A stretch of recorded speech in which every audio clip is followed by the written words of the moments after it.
Guys, நம்ம friend செனோரிட்டாவை பார்க்கறதுக்காக தான் நம்ம செனோரிட்டா வீட்டுக்கே வந்துட்டோம். இன்னும் நம்ம செனோரிட்டா தான் பார்க்க போகிறோம். எங்கள் செனோரிட்டா அடியே செனோரிட்டா எங்கடி போய்க்கிற? நம்ம செனோரிட்டா மட்டும் பார்க்க வரல, இந்த மூடியில் பொறுக்கிட்டு இவன் வீட்டிலேருந்து எஸ்கேப் ஆக வந்திருக்கோம். அவளுக்கு தெரியாமல் நம்ம ஒர்க்கணும். அவள் மட்டும் பார்த்தா சாவடிச்சிருவா. ஆனால் நான் என்ன கேள்விப்பட்டேன்னா இந்த வீட்டில் ஏதோ ஃபயர் ஆக்சிடென்ட் ஆயிடுச்சாமே. என்னடா இது? அது மட்டும் இல்லை, சார்லி வேறு எங்கேயோ போயிட்டானாமே.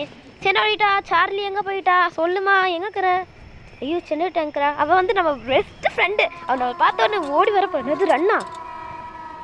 ஓடிரு, இல்லை கொன்னுருவேன். என்னது? ஐயோ செனோரிட்டா, என்ன யார் இப்படி உள்ள பண்ணா? டேய் இல்லடா, என் வீட்டில் இது படத்தை எடுத்துட்டு போட பார்க்குறியா சார்லி? இது ஐயோ விட்டுருக்க மேடம், நம்மளாம் எப்படி ஒன்றா கிளாஸில் படித்தோம் மேடம், விட்டுருக்க மேடம். செனோரிட்டா வாடா, நான் எப்படி படித்தோம் கூட. செனோரிட்டா